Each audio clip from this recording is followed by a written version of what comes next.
corruption dans notre société. Merci beaucoup, Jimmy. Merci beaucoup, Jimmy, pour la parole.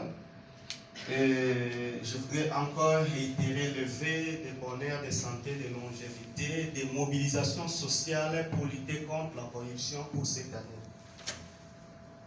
Pourquoi la campagne Congo n'est pas à vendre s'est lancée pour la redynamisation, mieux la réhabilitation de la Cour des comptes?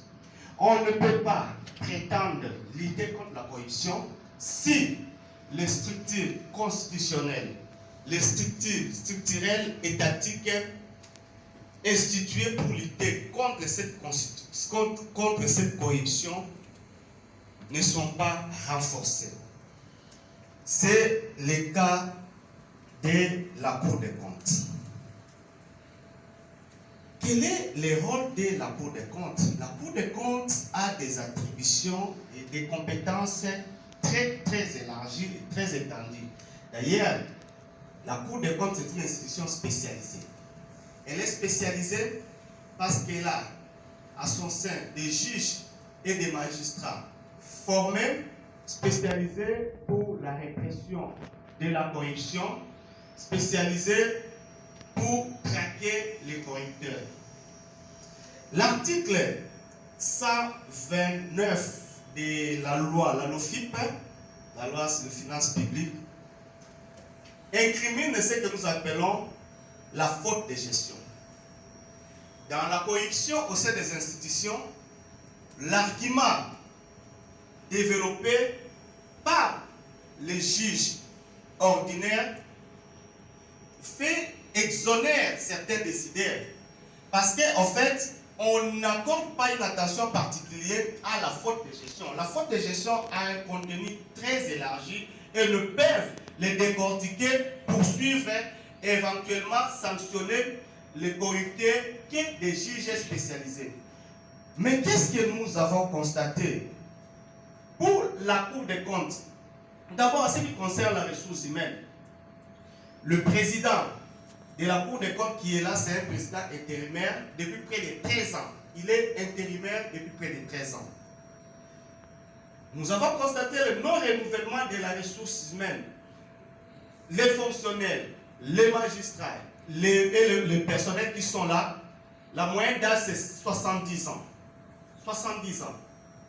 Et il y a même ceux qui ont 80 ans, mais qui travaillent, alors qu'il y a des jeunes magistrats. Les magistrats qui sont censés poursuivre, rechercher les infractions, poursuivre éventuellement les auteurs de l'infraction, ils ont été nommés. Mais ça fait 3 ans, près de 3 ans, ils n'ont jamais prêté serment. Alors qu'en droit, lorsqu'un magistrat n'a pas prêté serment, il n'a pas le pouvoir pour agir.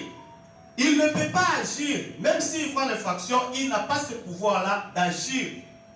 Donc jusqu'à maintenant, ils n'ont pas prêté serment. Ils sont là seulement comme les poissons d'aquarium. Nous voyons tous les poissons qui sont dans un aquarium. Personne ne peut les manger, mais on les voit. C'est comme ça, ils sont là comme ça. Alors,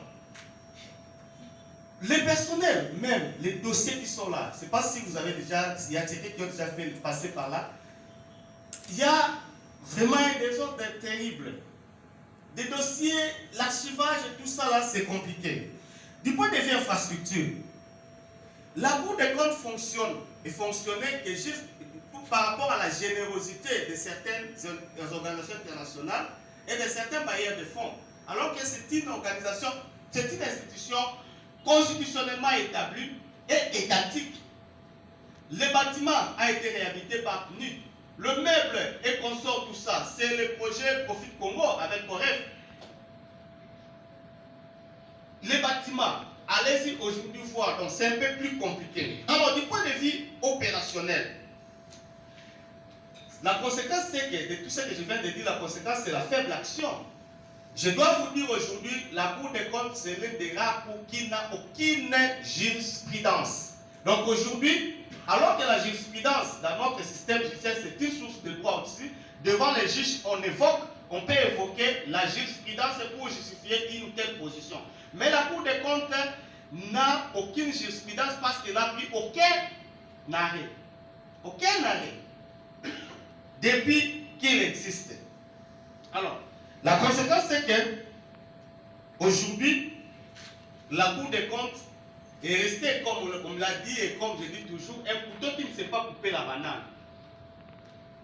On préfère recevoir les serments de magistrats des juridictions de l'ordre judiciaire. Nous avons vu toute la polémique qu'il y a eu autour des prestations de serment de magistrats de la Cour des comptes. Nous voyons dans d'autres juridictions aussi, on nomme un magistrat, quelques jours après, il prête serment, mais nos amis là, ils sont là, ça fait 3 ans, ils n'ont jamais prêté serment.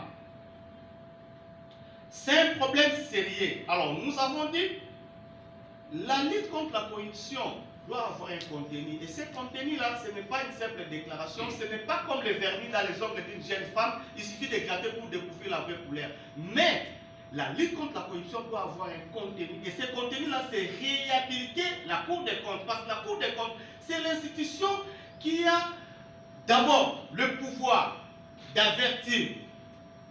La Cour des comptes joue à la prévention. Il prévient déjà, il prévient aux décideurs, aux animateurs, voilà, il ne faut pas frauder. Ce qu'il faut, nous sommes là, nous allons. La Cour des comptes vient réprimer et la Cour des comptes corrige un peu certaines fautes. Mais si on ne sait pas la réhabiliter, je crois qu'il y a un problème. Voilà pourquoi nous avons mené un grand plaidoyer dans le cas du Congo n'est pas à vendre. Nous avons contacté les députés, nous avons travaillé même avec le magistrat nommé mais qui n'ont pas prêté serment pour essayer un peu de les renforcer, de leur donner encore beaucoup plus d'impulsion. Et le Congo n'est pas à vendre. Et très heureux aujourd'hui de vous dire que notre vœu a été exaucé par le président de la République. Le président de la République nous a suivis parce que le problème a été même popularisé. Nous sommes descendus dans des milieux communautaires pour aller voir des mamans qui ne connaissent pas la question de la Cour des comptes.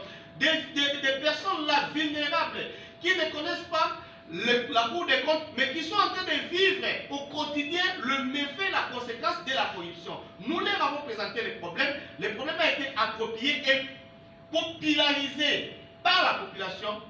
Le chef de l'État nous a suivis et nous les félicitons. Nous disons merci parce que lors de son adresse à la nation, parmi les points abordés, il a clairement dit qu'il va réhabiliter la Cour des comptes. Le Congo n'est pas à vendre, n'est pas là, est là pour observer et pour accompagner le chef de l'État à consolider sa promesse. Et nous espérons que cette promesse-là sera consolidée afin que nous ayons un outil très important de lutte contre la corruption. Parce que ça, la Cour des comptes, même la question des dames Gettler et tout ça là, les fonctionnaires qui facilitent toutes ces corruptions-là, ce sont des ministères, ce sont des ministres, ce sont des agents de l'administration qui ouvrent la voie à Dame Gettler et à tous ces gens-là. Mais et pour les traquer, si la Cour des comptes ne sait pas jouer son rôle, je crois que nous allons continuer toujours à tourner, à faire la tournée, la ronde, inutile. Alors, pour parler de la question de la petite corruption, elle se comporte très bien. Elle se comporte très bien en République démocratique du Congo. Nous voyons quotidiennement et les roulages, comment est-ce que la police de circulation routière, et dans chaque institution, la corruption a un nom qu'on a donné à la corruption. Vous allez dans des centres hôpitaux, dans des institutions hospitalières, on va vous parler de Djema. Djema, c'est quoi la corruption? Donne-moi quelque chose pour que je m'occupe de toi. Vous allez chez les roulages, on vous dit Madame Fabana, Mbotali Kassou. Ce sont des noms qui ont été inventés, c'est pour dire que cela se comporte très bien et ça a été accepté par la population et par ces acteurs-là. L'une des tâches ou l'une des missions de la campagne Congo n'est pas à vendre, c'est de pousser la non-acceptation à la non-acceptation sociale de la corruption. Aujourd'hui, la personne qui n'est pas bien comprise, c'est cette personne-là qui s'abstient. Lorsque tu t'abstiens pour la corruption, on se pose la question 2 fois, 3 fois, mais il vient d'où? Il sort d'où? Voilà pourquoi nous nous sommes mobilisés pour lutter aussi contre cela. Parce qu'en fait, la corruption, c'est quoi? C'est la consolidation de tous ces comportements. C'est l'acceptation de tous ces comportements-là qui nous amène au niveau du sommet. Un enfant au niveau de l'école primaire qui a déjà appris à corrompre le messier, ça se passe aussi ici. Je dois vous informer, la corruption même au niveau de l'école primaire. Un enfant de l'école primaire qui sait qu'il passe, il a toujours des points parce qu'il donne 200 francs, 300 francs, 1 euro son professeur, lorsqu'il sera ministre, mais il va ajouter 15 chiffres ou 10 euros derrière les 1 euro qu'il est en train de donner là. Voilà, au nom, Jimmy l'a dit déjà, au nom du récit qui est aussi membre de la synergie Congo de pas à vendre, nous souhaitons que cette année soit une année de consolidation des acquis. Les acquis, c'est déjà le discours du président de la République, la promesse du président de la République de réhabiliter la Cour des comptes.